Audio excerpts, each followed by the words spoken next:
राधे राधे, जय श्री कृष्णा, जय जय श्री सीताराम। मानस पीयूष बालकांड।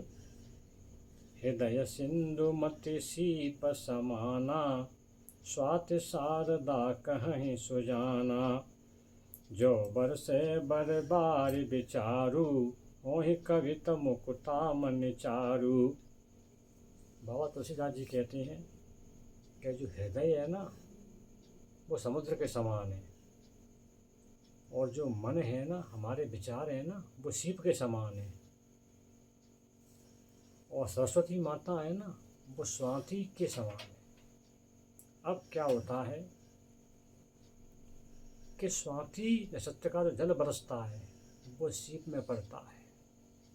इसी प्रकार माँ सरस्वती दो रूपों में पृथ्वी पर आती हैं। एक रूप में तो आती हैं वो राम कथा सुनने के लिए, जैसे हनुमान जी महाराज आते हैं। दूसरे स्वरूप में आती हैं वो वाणी बनकर जिब्या पर विराजमान हो जाती हैं और फिर बोलती हैं। मतलब बोलती भी वही हैं, सुनती भी वही हैं। दो स्वरूप में आती हैं। तो जिस प्रकार स्वाति का जल बरसता है, उसी प्रकार सरस्वती माता अपने प्रभाव को बरसाती हैं कवियों के ऊपर, राम रसिकों के ऊपर, भगवान के प्रेमियों के ऊपर। जब उनका प्रभाव, उनका प्रेम स्वाति के जल की तरह इन कवियों की ऊपर बरसता है, तो सीप की तरह उनकी बुद्धि में विराजमान हो जाता है। और बुद्धि में विराजमान होकर उनके हृदय में से फिर उस बोलता है। फिर वो कवि खुद नहीं बोलते हैं, माँ सरस्वती उनके माध्यम से बोलती हैं। जैसे बाबा तुलसीदास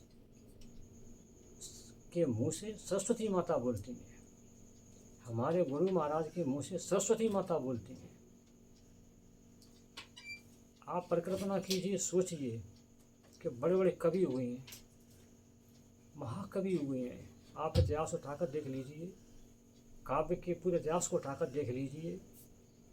रीति काल में हुए कितने कवि हुए। क्या वो किसी यूनिवर्सिटी में पढ़े थे? उस समय यूनिवर्सिटी थी? सूरदास जी के ज़माने में कोई विश्वविद्यालय था, कोई कॉलेज था? नहीं था।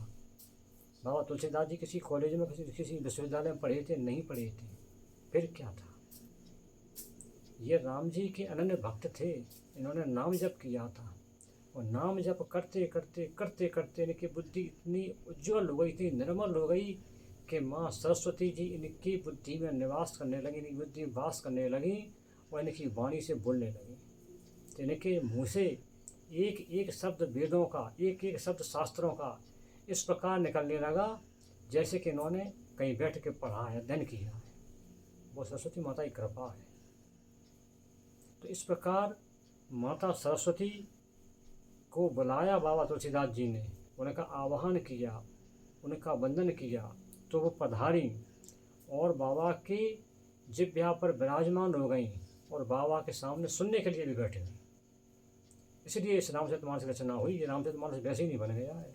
अब देखिए, जुगति वेद पुनि पोहि यहीं रामचरित बरताग, पहिरहि सज्जन विमल और शोभायति अनुराग। महिलाएं अपना मंगलसूत्र पवाने के लिए जाती हैं बाजार में, तो वो मंगलसूत्र पोने वाले उसको पो पाता है, और कोई नहीं पो पाएगा, मोतियों को तोड़ देगा। तुलसी की माला को पोने के लिए जाते हैं लोग, तो जिसको पता है, जिस कला को जानता है, वही पो पाएगा, हर कोई नहीं वो माला को पो सकता, बना सकता।